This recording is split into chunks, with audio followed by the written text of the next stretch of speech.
Hey guys, welcome to day 14 of Rawktober. Today I'm going to be sharing with you 4 tips to survive winter as a raw vegan. And I definitely want to start by saying that throughout the past 4 years while being raw, or mostly raw, I have not spent a fully raw winter. So I am hoping that this winter will be my first fully raw winter during my time as a raw vegan. So these 4 tips are the things that I'm going to be implementing this winter, and they're things that I actually used in the past, but I'll be using them more throughout this winter. So the first is that I recommend staying warm in other ways, not relying on food as your source of heat and warmth. So that means snuggling up with blankets, that means wearing warm clothes, definitely exercising. So I'm gonna be dancing, I'm sure, a lot this winter, like more than I ever have before, because I hate being cold and I really wanna be warm and I don't wanna rely on cooked foods to do that.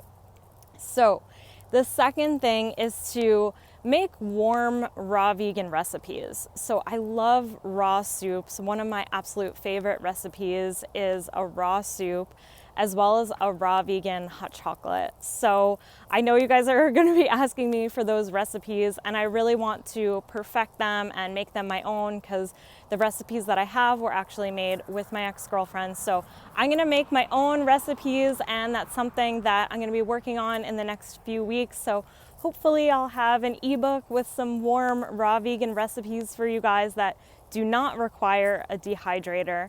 So I'm going to be working on that, and please have patience with me.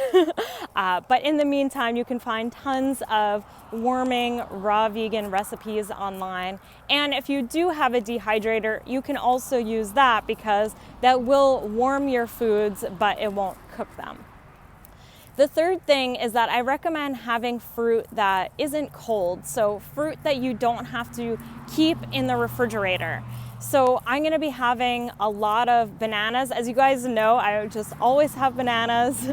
And I've been having a lot of smoothie bowls and nice creams, but moving forward, I'll probably be having some I call it like a fruit meal. So it's kind of like mashed up bananas, and it really resembles and reminds me of oatmeal, and I serve it the same way, like topped with fruit and cinnamon. And I'm going to be having that, as well as apples, just a whole bunch of fruit that's in season and that doesn't need to be in the refrigerator. And the last thing is that I'm going to be using a lot of warming flavors and spices. So things like cayenne, ginger, and cinnamon that really mimic those warming feelings without being cooked. So those are my 4 tips for staying raw throughout the winter. And I'm interested to know, what other warming tips and things are you guys going to be using? So I'd love to know what you guys do to stay raw, or what you plan on doing to stay warm and raw throughout the winter. So leave me those in the comments down below, and I will see you in tomorrow's video. Bye.